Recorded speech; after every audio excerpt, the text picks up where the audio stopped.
Let's get into IAM first. Like, what is this IAM? We discussed identity and access management. So what is the purpose and why this IAM came into picture? We know nowadays we have multiple type of security risks that are happening across the organizations, right? The risk could be in any form. And one of the major assets nowadays for any organization is data.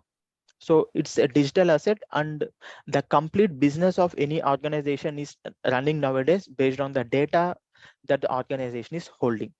So it is very important asset for any organization to keep their data safe and secure. Okay, to keep the data safe and secure and to provide a strong environment for the business, we have cybersecurity practices in place, right? So among the cybersecurity practices, IAM is one field we have. So there are altogether 8 domains in cybersecurity, and among the 8 domains, IAM is a one such domain. And we mainly use this IAM for data protection and compliance purpose. So see, what is data protection?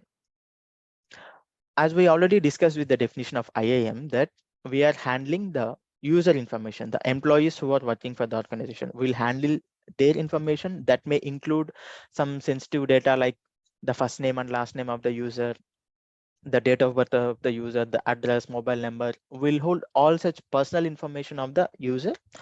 Along with that, we may hold some information that is specific to the organization.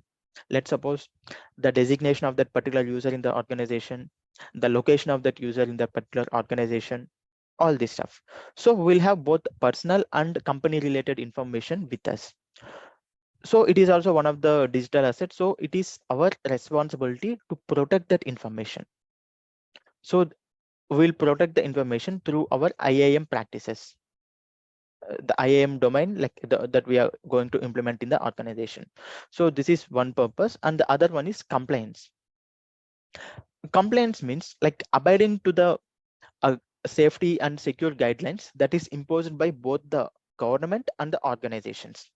Let's suppose in India we have some compliance rules saying that whenever any employee is joining the organization, so their date of birth and first name last name details should be as mentioned in their Aadhaar. So that is one of the compliance rules imposed by the government. So whenever any employee is onboarded into the organization, so it is the IAM team's responsibility to make sure that guidelines are being followed. So these guidelines are being imposed by the government, and along with them, we may have few guidelines that is being imposed by the organization itself for its own safety and security.